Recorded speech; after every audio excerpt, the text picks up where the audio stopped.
Boa tarde, professor. Boa noite, bom dia. Não sei qual é o horário que o senhor está vendo o nosso podcast. Antes de tudo, eu irei apresentar a minha equipe, né? Eu me chamo Matheus e faço parte da equipe juntamente com a Tainara e com o Murilo. Nós escolhemos o tema O problema da linguagem na filosofia contemporânea, Wittgenstein. Nós separamos o nosso podcast em 3 fases. A primeira fase vai falar sobre introdução de quem foi o Wittgenstein e do problema, que será falada por mim, Matheus. A segunda parte, características do pensamento, que será falada pelo Murilo. E a terceira parte, que será a conclusão do pensamento, autores contemporâneos, que será falada pela Tainara. Então vamos lá para o início deste breve podcast. Eu irei começar falando sobre quem foi o Wittgenstein. Wittgenstein é um austríaco, um filósofo austríaco, que morava em Viena e cursou engenharia e matemática. Wittgenstein começou cursando engenharia e dentro da engenharia acabou se apaixonando pela lógica e pela matemática e viajou para a Inglaterra, onde foi estudar com Russell, um filósofo bastante conhecido e que gostava bastante de matemática, ou seja, um matemático. Russell tentava aplicar na sua filosofia a lógica e criou o tema Filosofia da Linguagem.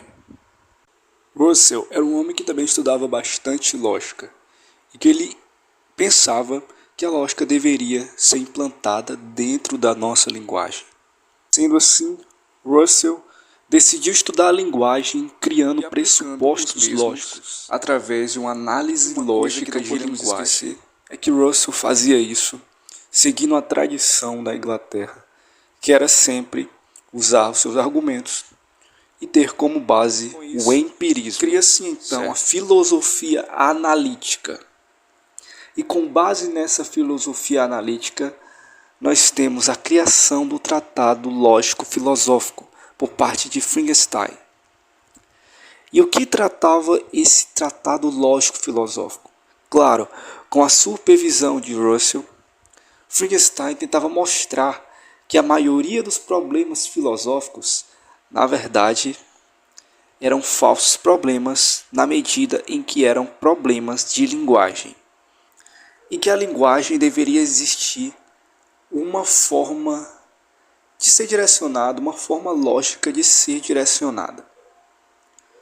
Temos como exemplo a junção de, na verdade, as ideias de cientistas e as ideias de pessoas comuns. Se juntarmos 3 cientistas em uma sala e começarmos a fazer perguntas sobre eles, a conclusão que teremos sobre cada um é uma conclusão sem problemas, uma conclusão que segue uma lógica, ou seja, uma conclusão que está dentro da área exata, como a física, como a matemática.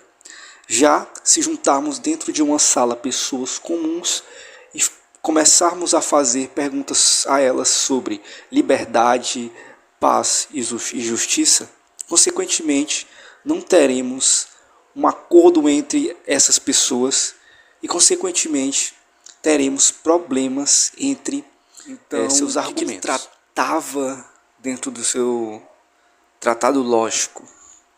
Ele falava que as pessoas não seguiam no seu cotidiano uma forma lógica de se comunicar. E exatamente por não existir esse padrão, essa forma lógica de se comunicar, que acabávamos tendo discussões e que acabávamos tendo muitas divergências. E essas divergências, por termos, na verdade, uma linguagem muito aberta, uma linguagem muito ambígua. Dentro do tratado também está dizendo que nós seres humanos interpretamos o mundo através de, primeiramente, representações. Logo após essas representações, elas serão diminuídas em proposições. Logo após fatos, e depois desses fatos teremos análise lógica, que também podemos chamar da filosofia analítica. E através dessa filosofia analítica buscaremos um padrão de comunicação, para quebrar todos os paradigmas de comunicação cotidianos, aqueles paradigmas muito abertos que geram diversos significados para diversas palavras. E a partir daí, implementar uma linguagem e uma forma lógica de estabelecer certas coisas.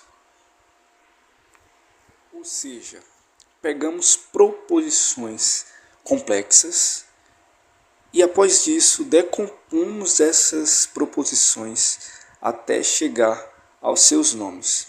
Após chegar aos nomes, verificaremos se essas proposições possuem relação, ou seja, a partir disso nós temos proposições complexas que originam fatos complexos, proposições atômicas que originam fatos atômicos e nomes que originam coisas e objetos. Bom dia, boa tarde, boa noite. Meu nome é Marcos Murilo e eu vou falar um pouco sobre a filosofia da linguagem. A comunicação ela ocorre via expressões de sentidos, né? Então você precisa mostrar para alguém, expressar para alguém o que você está sentindo para que essa pessoa entenda a sua linguagem, né? De uma maneira bem não técnica, que nada técnico, né? Uma linguagem não técnica, mais informal. Isso é uma característica também da filosofia de linguagem, né? Ela, como é que eu posso dizer? Ela se atenta mais à linguagem informal e cotidiana, né? Ela mantém vínculos com outras áreas filosóficas, como a metafísica, a lógica e a epistemologia. Não sei se eu falei certo, né? E como eu falei, ela se atenta mais à linguagem informal, né, juntamente com o positivismo lógico, totalmente centrado nos fatos e na lógica para a construção de uma epistemologia científica. Faz parte de uma área mais ampla, conhecida como filosofia analítica, né? Que filosofia analítica é uma parte mais profunda, será que pode ser assim, da filosofia da linguagem, né? E também uma outra característica da filosofia de linguagem é que é a diferença dos seres humanos, né?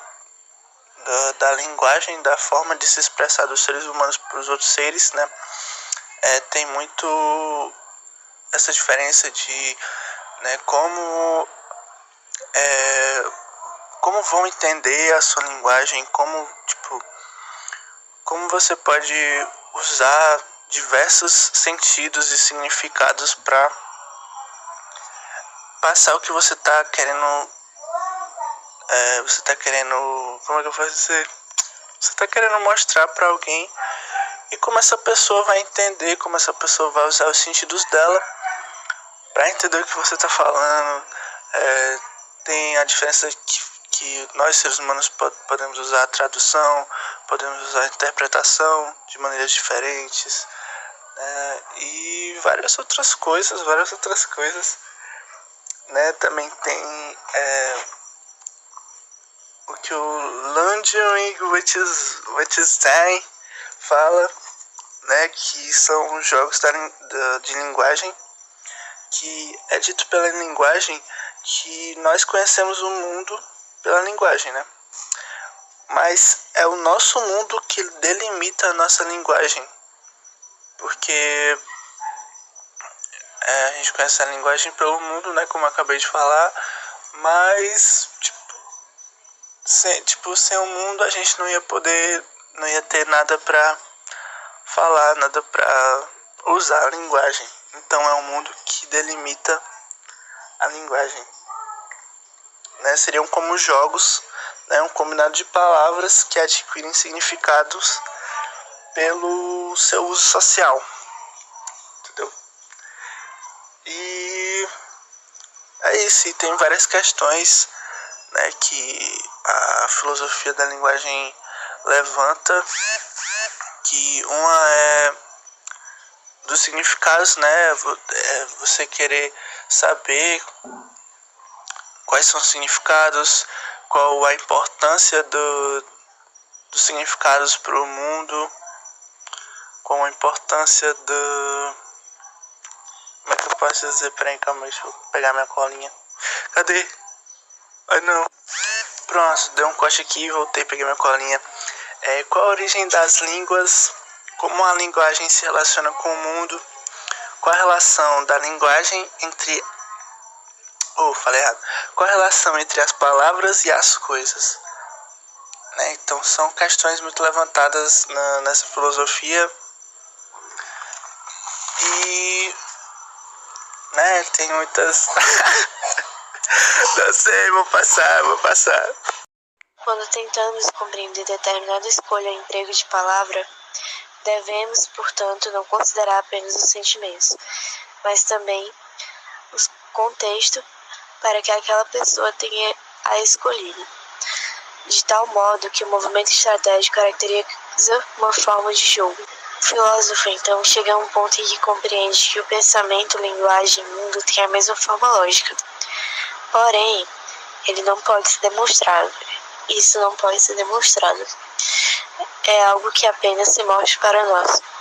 Wittgenstein ainda aponta a diferença sobre significado e compreensão, tendo-se que o significado seria dado pela circunstância a qual o acontecimento está ocorrendo, como descrição da dor, da vida ou do tempo, por exemplo.